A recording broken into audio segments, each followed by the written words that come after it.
How are you this morning? Miss hope you and your family in good condition. Okay, today we are continue our lesson in same material but in different submaterial. Okay, prepare yourself and listen carefully. Pada pertemuan sebelumnya, kita telah membahas mengenai pembagian pecahan yang melibatkan bilangan asli. Sehingga pada pertemuan hari ini kita lanjutkan dengan pembagian pecahan yang melibatkan pecahan campuran. Nah, dalam kehidupan sehari-hari tentunya anak-anak bisa menemukan permasalahan yang melibatkan pembagian pecahan campuran. Contohnya permasalahannya seperti ini. Nah, agar dapat menyelesaikan permasalahan yang melibatkan pembagian pecahan campuran, kita masih menggunakan konsep pembagian yang telah anak-anak pelajari di pertemuan sebelumnya. Nah, untuk lebih jelasnya, Miss akan memberikan contoh pembagian yang melibatkan pecahan campuran. Nah, di sini Miss memiliki contoh 2/1/4 dibagi oleh 3/5. Jadi, hal yang harus anak-anak ingat ketika menemukan pembagian yang melibatkan pecahan campuran, langkah pertama yaitu ubahlah pecahan campuran menjadi pecahan biasa. Jadi 2/1/4 ini diubah ke pecahan biasa menjadi 9/4.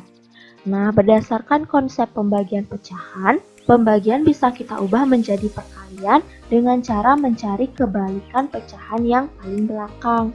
Jadi pembagian ini bisa kita ubah menjadi perkalian dengan mencari kebalikan dari 3/5. Nah, kebalikan dari 3/5 adalah 5/3. Sehingga pembagian ini akan menjadi 9/4 dikali 5/3. Selanjutnya kita gunakan konsep perkalian untuk menyelesaikan ini, yaitu pembilang dikali pembilang, penyebut dikali penyebut. 9 dikali 5, 45, 4 dikali 3, 12. Sehingga hasilnya adalah 45/12. Nah, 45 sebagai pembilang ini lebih besar dibandingkan 12 sebagai penyebut. Sehingga kita ubah 45/12 ini menjadi pecahan campuran dengan cara pembilang dibagi oleh penyebut. 45 dibagi 12 itu kita peroleh hasilnya 3, kita peroleh sisanya 9, sehingga menjadi 39/12. Nah, bisa anak-anak lihat 9 dan 12 ini bisa kita sederhanakan dengan cara membagi 3. 9 dibagi 3 kita peroleh 3, 12 dibagi 3 kita peroleh 4. Sehingga 39/12 bisa kita sederhanakan menjadi 3/4. Sehingga 2/1/4 dibagi 3/5 hasilnya adalah 3/4. Oke, Miss berikan contoh lainnya. 2/1/5 dibagi 1/6. Jadi 2/1/5 ini kita ubah menjadi 11/5. 11/5 dibagi 1/6 kita ubah menjadi bentuk perkalian, yaitu 11/5 dikali dengan kebalikan 1/6 yaitu 6/1. Kemudian dengan konsep perkalian kita kerjakan pembilang dikali pembilang, penyebut dikali penyebut. 11 dikali 6 hasilnya 66. 5 dikali 1, 5. Nah, di sini bisa anak-anak lihat pembilangnya 66 itu lebih besar daripada penyebutnya 5, sehingga kita ubah ke pecahan campuran. 66 dibagi 5 kita peroleh 13 dan sisanya adalah 1, sehingga akan menjadi 13 1/5. Sehingga 21/5 dibagi 1/6 hasilnya adalah 13 1/5. Oke, Miss berikan contoh lagi. 2 3/4 dibagi 1 1/5. Nah, sekarang pembagian pecahan campurannya ada 2 ya. Di depan dan di belakang sama-sama pecahan campuran. Jadi kita ubah keduanya ini menjadi pecahan biasa dulu. Sehingga akan menjadi 11/4 dibagi 6/5. Kemudian kita ubah pembagian menjadi perkalian. Sehingga akan menjadi 11/4 dikali dengan kebalikan 6/5, yaitu 5/6. Nah, kemudian 11 dikali 5 kita peroleh 55, 4 dikali 6 kita peroleh 24, sehingga hasilnya adalah 55/24. 55 ini lebih dari 24, sehingga kita ubah ke pecahan campuran. 55 dibagi 24 kita peroleh 2 dan sisanya adalah 7. Sehingga akan menjadi 27 per 24. Sehingga 23 per 4 dibagi 1 per 5 hasilnya adalah 27 per 24. Nah, bagaimana? Paham pembagian pecahan yang melibatkan pecahan campuran? Nah, jika sudah paham, anak-anak bisa menyelesaikan permasalahan yang di awal Miss berikan. Oke, mari kita bahas bersama-sama.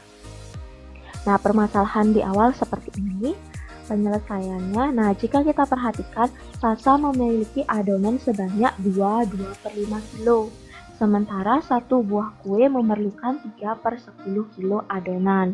Nah, untuk mengetahui berapa banyak kue yang dapat dibuat oleh Sasa, kita bisa membagi banyak adonan yang Sasa miliki dengan berapa banyak adonan yang dibutuhkan untuk membuat satu kue. Sehingga kalimat matematikanya adalah 2/5 dibagi 3/10. Nah, 2/5 dibagi 3/10 kita ubah dulu menjadi pecahan biasa. Sehingga akan menjadi 12/5 dibagi 3/10. Kemudian pembagiannya ini kita ubah ke perkalian. Sehingga akan menjadi 12/5 dikali 10/3. Nah, di sana anak lihat 12 dan 3 bisa kita sederhanakan dengan sama-sama membagi 3.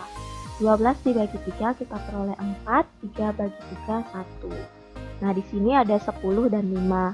Juga kita bisa sederhanakan dengan sama-sama dibagi 5. 10 dibagi 5 kita peroleh 2, 5 dibagi 5, 1. Nah, 4 dibagi 1, 4, dikali dengan 2 dibagi 1, 2. Artinya 4 dikali dengan 2, sehingga kita peroleh hasilnya adalah 8. Jadi, banyak kue yang dapat dibuat oleh Sasa adalah 8 kue. Nah, bagaimana bisa? Oke, untuk permasalahan yang kedua. Nah, di sini Sarah memiliki jus jeruk 2/4 liter. Kemudian akan dimasukkan ke gelas yang setiap gelasnya berisi 1/2 liter. Nah, untuk mengetahui berapa gelas yang dibutuhkan Rara, kita bisa membagi banyak jus yang dimiliki Rara dengan banyak jus yang akan diisi setiap gelasnya, yaitu 1/2. Sehingga kalimat matematikanya adalah 4/4 dibagi 1/2. Nah, jadi sama ya seperti tadi, kita ubah dua pecahan campuran ini menjadi pecahan biasa. Sehingga akan menjadi 18/4 dibagi 3/2. Selanjutnya, pembagian ini kita ubah menjadi perkalian, menjadi 18/4 dikali dari kebalikan 3/2, yaitu 2/3. Nah, di sini bisa Nana lihat 18 dan 3 bisa kita sederhanakan dengan sama-sama dibagi 3. 18 dibagi 3 kita peroleh 6, 3 dibagi 3 kita peroleh 1. Nah, di sini juga 2 dan 4 bisa kita sederhanakan dengan sama-sama dibagi 2. 2 dibagi 2 kita peroleh 1, 4 dibagi 2 kita peroleh 2. Nah, selanjutnya 6/2 artinya 6 dibagi 2. 6 dibagi 2 hasilnya adalah 3. 3 dikali 1 itu 3, dibagi dengan 1 juga 3, sehingga hasilnya adalah 3. Jadi, banyak gelas yang dibutuhkan Rara adalah 3 gelas. Nah, paham ya untuk menyelesaikan permasalahan melibatkan pembagian pecahan campuran? Okay, that's all our lesson today. If you don't understand yet, you can ask me. Forget to do your task. Okay, keep your health, and when you want to go out, don't forget to use a mask. Bye. See you next week.